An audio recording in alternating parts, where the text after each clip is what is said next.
Welcome to the YouTube channel Gramin Bharat. Abhishek Kumar. आज के आगे के मैथ के लेक्चर में हम लोग ये देखने का प्रयास करेंगे कि किसी भी संख्या के पावर में जितना भी रहेगा, that means we can say that 1 पर पावर n, 2 पर पावर n, 3 पर पावर n और 4 पर n, 5 पर power n, dash dash dash 9 पर पावर n एंडिंग कैसे करेगा। तो इस टॉपिक पर बहुत सारे क्वेश्चन कंपटीशन में भी और 10th लेवल के बोर्ड एग्जामिनेशन में पूछे जाते हैं। इस प्रश्न कैसे पूछे जाते हैं उस पर थोड़ा हम एक्सप्लेन करें, लेकिन इसके पहले मैं पिछले क्लास का थोड़ा रिकेप लूँगा, क्या मैंने पढ़ाया था।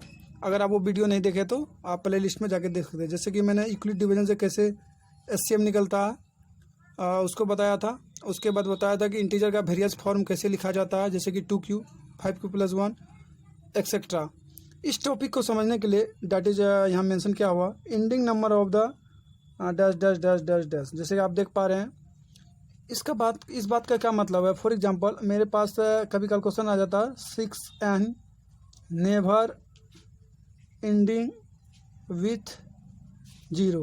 ये टेक्स्ट बुक में भी क्वेश्चन है 10 क्लास का, या 4 पर पावर n या 5 पर power n never ending with 0। इस टाइप के क्वेश्चन को हल करने के लिए या मेरे पास 4 पर पावर 204 इस टाइप का आगे कहेगा इसका एंडिंग नंबर क्या होगा। तो इस टाइप के क्वेश्चन में हमें इस एल्गोरिथम की ज़रूरत पड़ेगी, जो मैं यहाँ टेबल के फॉर्म में सजाया हूँ, और मैं एक्सप्लेन भी करूँगा इसको कैसे आपको क्वेश्चन में लगाना है, कंसेप्ट को कैसे क्वेश्चन में अप्लाई करना है। लेकिन उसके पहले आप इस टेबल को ध्यानपूर्वक देखिए। अब मैं टेबल में सारे नंबर का जो क्राइटेरिया उसको फिल कर दे रहा हूँ, और इस तरह के आप इलस्ट्रेशन याद रखेंगे कैसे मैंने किया, और फर्दर मैं कुछ एग्जांपल के साथ आपको एक्सप्लेन भी करूँगा, आपको पूरी तरह समझ में आएगा। लेकिन उसके पहले मैं इधर देखने का प्रयास करूँगा टेबल। आप यहाँ टेबल को देख पा रहे हैं, जैसे कि 1 पर पावर n का टेबल है। कहने का मतलब 1 पर पावर 1 बराबर 1 ऑलवेज होता है, जहाँ n एक पॉजिटिव इंटीजर होगा। ये सब का सब जो हो रहा है पॉजिटिव इंटीजर पर बात हो रही है, जब n जो होगा एक पॉजिटिव, जैसे कि मैंने यहाँ लिखा हुआ भी है। तो इस प्रकार 2 के बात करेंगे, 2 पर पावर 1 बराबर 2, 2 टू द पावर 2 बराबर 4, इस प्रकार 8 और 16। आप देख पा रहे हैं 2, 4, 8 और 6 ये इसका इंड डिजिट है। और लास्ट में अगर इसके बाद हम करेंगे तो ये 4 के इंटरवल पर, ये 4 के इंटरवल क्या करेगा, अपने आप को रिपीट करेगा। जैसे कि आप देख पा रहे हैं 6 के बाद यहाँ 2 आ गया, इसी प्रकार आप 6 पावर करेंगे तो 4 आ जाएगा। कहने का मतलब बात होगी 4 के बाद ये रिपीट कर रहा है, तो पीरियड इसका हो गया, पीरियड इज 4। 4 के बाद ये रिपीट कर रहा है। इसी प्रकार अगर 3 को देखें तो 3, 9, 7, 1, उसके बाद फिर 3 आ गया, ये भी पीरियड इसका 4 हो गया। इसी प्रकार 4 का 4 1, 6, 4 आप देख पा रहे हैं 4 टू द पावर 3 बराबर 4 है, फिर 4 टू द पावर 4 बराबर 6 है, इसके बाद फिर 4 आ गया। इसका मतलब ये है इसका भी पीरियड 4 है। 5 का पावर 5 ऑलवेज 5 आता है, चाहे कुछ भी ले ले आप, 1 ले ले, 2 ले ले, 3 ले ले, कुछ भी लीजिएगा आपका ये 5 ही आएगा। इस बात को आप समझ चुके हैं। तो आगे हम 6 के बारे में बात करेंगे। 6 टू पावर 1 6, 6 टू पावर 6 36। यहाँ भी ऑलवेज क्या आ रहा है, 6 आ रहा है। कोई भी नंबर लीजिए यहाँ पर n पॉजिटिव इंटीजर, चाहे कितना भी हो, 5, 6 और 1 में उसका जो इंड रिजल्ट होगा 6 ही आएगा इसमें, और इसमें 5 आएगा, इसमें और 1 आएगा। आगे अगर 7 में हम चर्चा करेंगे, 7 का power 7 1, 7 to the power 9 last में आएगा इसका, और 3 पर 3 आएगा, और 4 पावर 1 आएगा। फिर उसके 4 के बाद क्या होगा, ये फिर रिपीट करेगा, इसका भी पीरियड 4 मेरे पास आ रहा है। इसी प्रकार 8 का करेंगे तो 8, उसके बाद 8 का पावर 2 4 आएगा, 8 का पावर 3 2 आएगा, 8 का पावर 4 6 आएगा। इस प्रकार आप देख रहे हैं 8 पावर 5 फिर 8 आ गया। कहने का मतलब ये भी इसका भी पावर पीरियड 4 हो गया। 4 के बाद अपने आप को ये रिपीट कर रहा है, 4 के बाद अपने आप को ये रिपीट कर रहा है। 9 का पावर का एनालिसिस करेंगे, 9 टू द पावर 1 बराबर 9, 9 टू द पावर 81, 9 का 3 करेंगे फिर 9 आ जाएगा, 9 का 4 करेंगे फिर 1 आ जाएगा, इसका पीरियड 2 हो गया। तो इस प्रकार आप देख पा रहे हैं किस प्रकार किसी भी पावर जो रहेगा संख्या का, कि कौन कौन से नंबर पर इंड हो रहा है। अगर मेरे पास क्वेश्चन आ जाएगी 2 द पावर n कभी 0 पर इंड होगा, नहीं 0 पर ये इंड कभी नहीं होगा, क्योंकि 0 पर इंड नहीं होगा।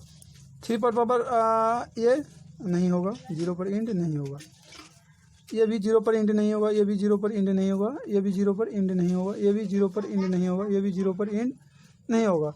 और इससे रिलेटेड जो क्वेश्चन है कैसे आएंगे एग्जामिनेशन में, आगे हम इसका स्टेप पर चर्चा करेंगे। लेकिन आप ध्यान में रखिए, इसका पीरियड 4 है, इसका पीरियड भी 4 है, इसका भी पीरियड 4 है। इसका पीरियड नहीं निकालेंगे, सब में 5 ही रिजल्ट आएगा। इसमें भी रिजल्ट पीरियड नहीं है। इसका पीरियड 4 है, इसका भी पीरियड 4 है और इसका पीरियड 2 है।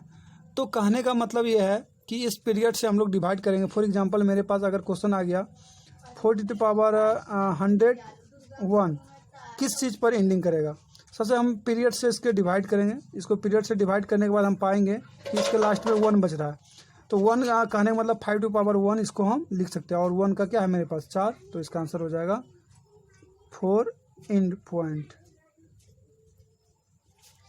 इस प्रकार आप इस क्वेश्चन को आसानी से इस प्रकार हल कर सकते हैं। इसके आगे के लेक्चर में थोड़ा हम इससे कुछ इलस्ट्रेशन लेंगे इसके बेस्ड पर आपको कैसे इस तरह के क्वेश्चन को हैंडल करना है, उस पर कुछ मैं क्वेश्चन भी कराऊंगा। आगे के वीडियो में आप देखते जाइए। तो इसमें मैंने स्टेप को मेंशन किया है, स्टेप 1, स्टेप 2। सबसे पहले आप जो पावर रहेगा, वहाँ जो पावर दिया रहेगा उस पावर को पीरियड ऑफ रिस्पेक्टिव नंबर, जो नंबर रहेगा उसका पीरियड मैंने पिछले लेक्चर में टेबल में दिया था। आप स्क्रॉल करके पीछे करके आप देखिए उसका पीरियड क्या है। उस पीरियड से आपको डिवाइड करना। सपोज इसका पीरियड 4 था, इसका भी पीरियड 4 था, इसका भी पीरियड 4 था, इसका भी पीरियड 4 था, इसका भी पीरियड 4 था, सिर्फ इसका 2 था। सो पीरियड से डिवाइड करना है। डिवाइड करने के बाद आपको टेबल देखना और आपका आंसर निकल जाएगा। जैसे कि मैंने 2 एग्जांपल यहाँ लिया। First example is 9⁻102।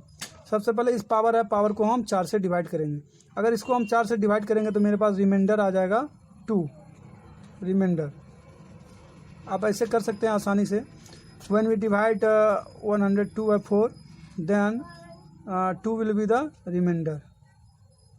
अब 2 अगर रिमाइंडर बचेगा, मैं आपको बताया हूँ कि इसका पीरियड 2 होता था। हम 4 से भाग नहीं दे सकते, हम इसमें 2 से डिवाइड करेंगे। तो सबसे पहले हम क्या करेंगे 200/2, इसको हम 2 से डिवाइड करेंगे तो पूरी तरह ये कट जाएगा 15 तो पूरी अगर कट जाएगा तो 9 का तो इसका मतलब ये है इसका जो एंडिंग पॉइंट होगा वो 9 हो जाएगा, बिकॉज ये पूरी तरह कट गया। सपोज ये हमारे पास 13 रहता, पूरी तरह नहीं कटता, यहाँ पर 1 शेषफल रहता। अगर 1 शेषफल रहता तो 9⁻9 हो जाता। 1 पर पावर 1 होता। तो अब मेरे पास आप मान लीजिए मेरे पास क्वेश्चन 103 है। अगर 102 रहता तो पूरी तरह कट गया। अगर 2 पूरी तरह कट गया तो लास्ट वाला जो आंसर हो जाएगा इसका कि या तो 1 होगा एंडिंग पॉइंट या तो 9 होगा। अगर 1 रिमाइंडर 1 आ गया तो एंडिंग पॉइंट 9 हो जाएगा। अगर रिमाइंडर 0 आ गया तो एंडिंग पॉइंट इसका 1 हो जाएगा, नहीं तो इसका एंडिंग पॉइंट 9 होगा। इस तरह के क्वेश्चन आप देख चुके हैं। अगले क्वेश्चन आप यहीं देख लीजिए।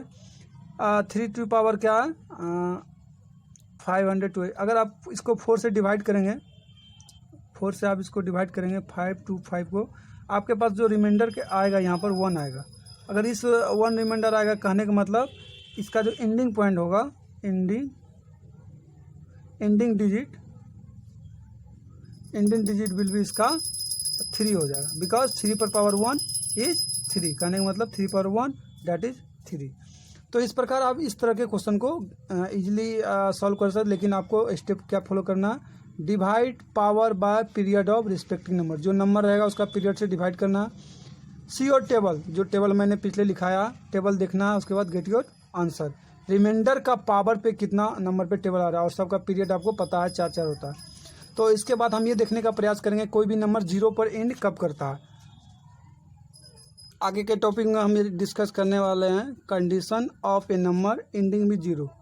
कोई भी नंबर 0 पर कब एंड करेगा, उसके लिए क्या शर्त है, मैंने लिख के रखा है। ये number end with 0 only if their prime factor contains 2 and 5 as a factor. 2 और 5 दोनों उसके प्राइम फैक्टर में होना चाहिए। अगर ये दोनों नहीं रहेगा तो वो 0 पर एंड नहीं करेगा। सिर्फ 1 रहेगा तो 0 पर एंड नहीं करेगा, सिर्फ 5 रहेगा तो नहीं करेगा। 0 पर एंड होने के लिए 2 और 5 दोनों की आवश्यकता होगी उसके फैक्टर में। जैसे कि आप यहाँ देख पा रहे हैं 10 0 पर एंडिंग कर रहा है, इसके बाद 2 and 5 दोनों प्राइम फैक्टर है। फॉर एग्जांपल 10⁻³ 100 ये 0 पर इंड कर रहा है, इस पर भी 2 और 5 इसका प्राइम फैक्टर है। इसी प्रकार इसका भी 2 और 5 इसका प्राइम फैक्टर है।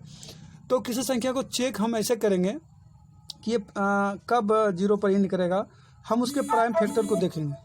उसके प्राइम फैक्टर को देखने के बाद हम ये देखने का प्रयास करेंगे कि 2 और 5 है, अगर यस 2 यस 5 यस दोनों रहेगा अगर, तो हम कहेंगे वो नंबर 0 पर इंड करेगा। अगर ये दोनों में कोई एक रहेगा तो कहेंगे ये कभी भी 0 पर इंड नहीं करेगा। इसी पर एक क्वेश्चन है, आगे के स्लाइड में हम देखने का प्रयास करेंगे।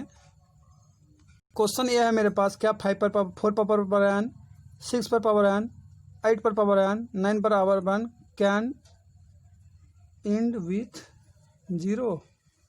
Question mark. क्या इंड पर 0 पर इंड करेगा? आप मैं एनालिसिस कर लेता हूँ। 4 का फैक्टर 2 और 2, 6 का फैक्टर 2 और 3, 8 का फैक्टर 2 और 4, डेट इज 2 और 2 और 2, 9 का फैक्टर 3 और 3। इसमें देखते हैं सिर्फ 2 है तो ये 0 पर एंड नहीं करेगा, 0 पर एंड नहीं करेगा। 2 है सही है, 5 नहीं है तो ये भी 0 पर एंड नहीं करेगा। इसमें सिर्फ 2 है तो ये भी 0 पर एंड नहीं करेगा, ये भी 0 पर एंड नहीं करेगा। मेरे पास क्वेश्चन पूछ लिए जाते हैं, इज 6 पर power n can never and with 0? Why? Because 6 पर पावर n जो ये 6 नंबर है इसके पास प्राइम फैक्टर ओनली 2 और 3, बट किसी भी नंबर को 0 पर एंड होने के लिए उसका प्राइम फैक्टर 2 और 5 दोनों चाहिए, जो कि पिछले स्क्रॉल में मैं बता चुका हूँ, पिछले स्लाइड में मैं बता चुका हूँ। और ये इस प्रकार से इस चैप्टर का इस अंतिम टॉपिक को समाप्त कर रहा हूँ। और इस वीडियो को देखने के लिए, ग्रामीण भारत तक जुड़े रहने के लिए धन्यवाद। आगे लाइक करें, शेयर करें और सब्सक्राइब करें। Thank you very much.